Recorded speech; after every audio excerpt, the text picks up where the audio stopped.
Halo, assalamualaikum warahmatullahi wabarakatuh. Ketemu lagi dengan saya, Apoteker Neo Chandra. Di sini kita akan bercerita lagi, kelanjutan episode kemarin, episode 3 ya. Sekarang episode 4 dan episode-episode selanjutnya.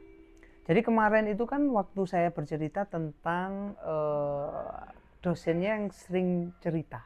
Nah, jadi dia itu waktu mengajar itu dosennya sering cerita seperti itu. Kameramen dulu dosennya pernah ada yang sering cerita gitu, yang non teori gitu kan. Nah sering. Jadi waktu dia itu kuliah dia sering cerita. Nah suatu ketika beliaunya itu menugaskan ada PR kelompok ya. Dan minggu depan itu kita presentasi. Nah kebetulan yang presentasi pertama adalah kelompok saya. Nah, karena kelompok saya itu kan waktu pertama kali masuk kuliah farmasi, itu kan saya nggak punya teman tuh. Terus dibikinlah kelompok random sama dosennya. Terdiri dari ya, 5 kalau nggak 4 orang gitu. Nah, salah satunya saya. Nah, kan saya nggak tahu tuh nama-namanya siapa, terus kelompoknya itu membahas apa. Nah, aku ya diam-diam saja waktu itu. Karena teman juga nggak ada. Karena diem, karena farmasi juga banyak tugas-tugas ya kan. Akhirnya waktu deadline H-1 besok itu aku inget, wih, aku kok belum dimasukkan kelompok. Nah, kelompokku siapa? Aku cari-cari lupa. Nah, akhirnya ketemu tuh temanku. Ini kok pas kelompok saya adalah kelompok laki-laki semua. Nah, akhirnya untung saya itu inisiatif nyari-nyari anak-anak. Akhirnya tak kumpulin tuh teman-teman. Ayo ini kemarin tugasnya apa? Kelompok ini. Yang ternyata yang presentasi adalah kita yang pertama kayak gitu. Nah, terus gimana, Mas? Lah terus gimana, Mas? Terus gimana, Mas? Terus gimana? Ya, nggak tahu, saya bilang gitu. Kamu dari SMK? Enggak, aku dari SMK. SMK apa? Listrik. Wah, kok bisa masuk farmasi? Hebat. Terus dari sini. Akhirnya kan kita bingung. Nah, akhirnya aku coba mengerjakan dengan segala kemampuan ya kan.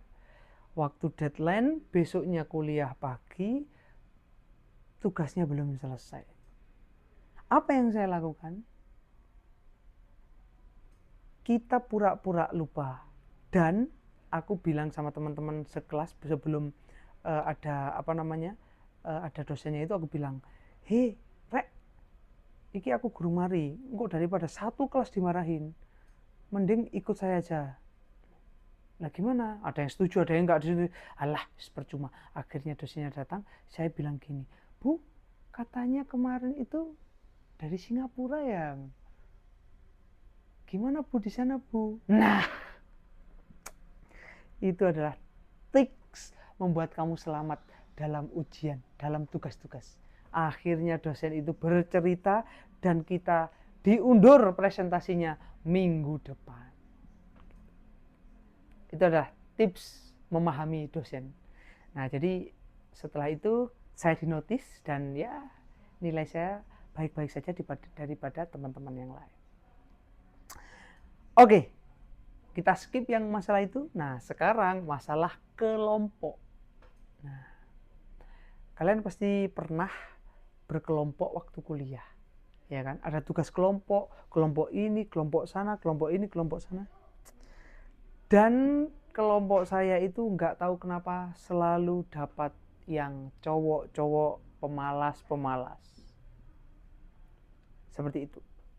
Nah, sebelum itu, kelompok pemalas-pemalas ini pasti dapat dengan saya.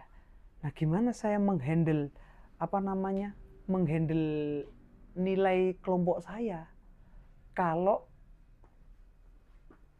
apa namanya?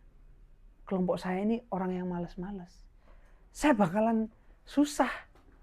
Satu susah, yang kedua adalah saya bakalan nilainya jelek.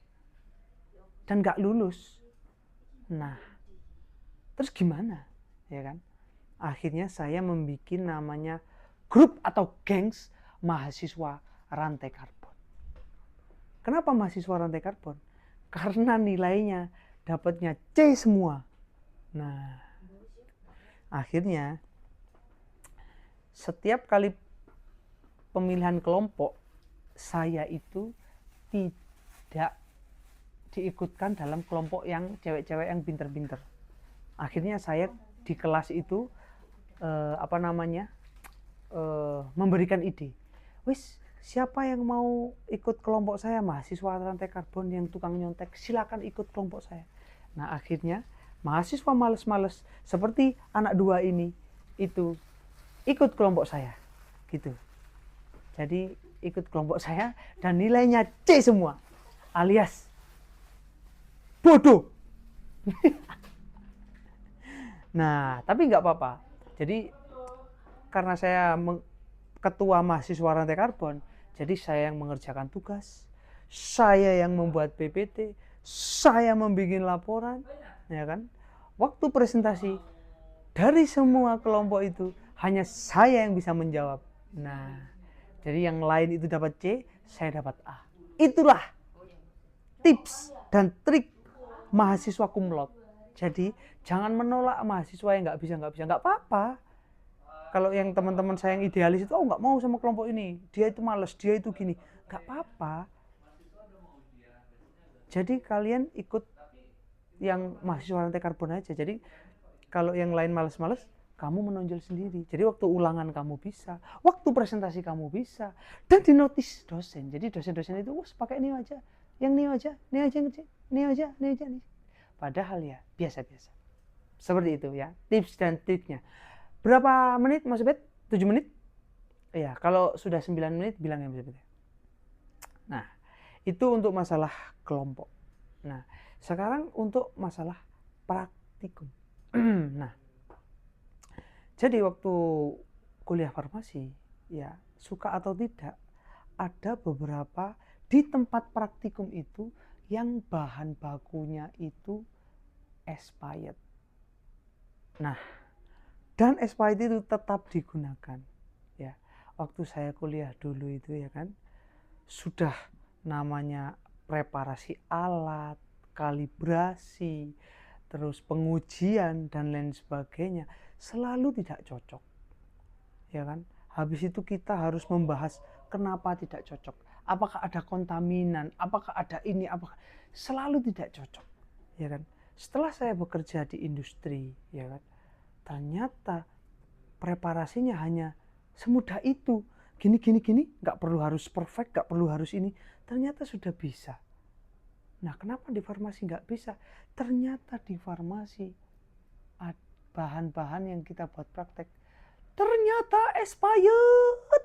Makanya itu kita selalu dimarah-marahin dosen.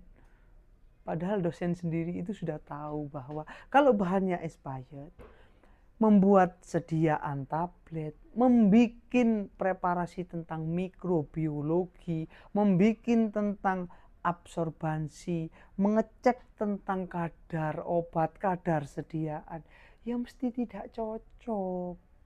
Tapi kenapa kita harus mengevaluasi, membuat jurnal tulis tangan sampai menghafal kalau bahasa Jawa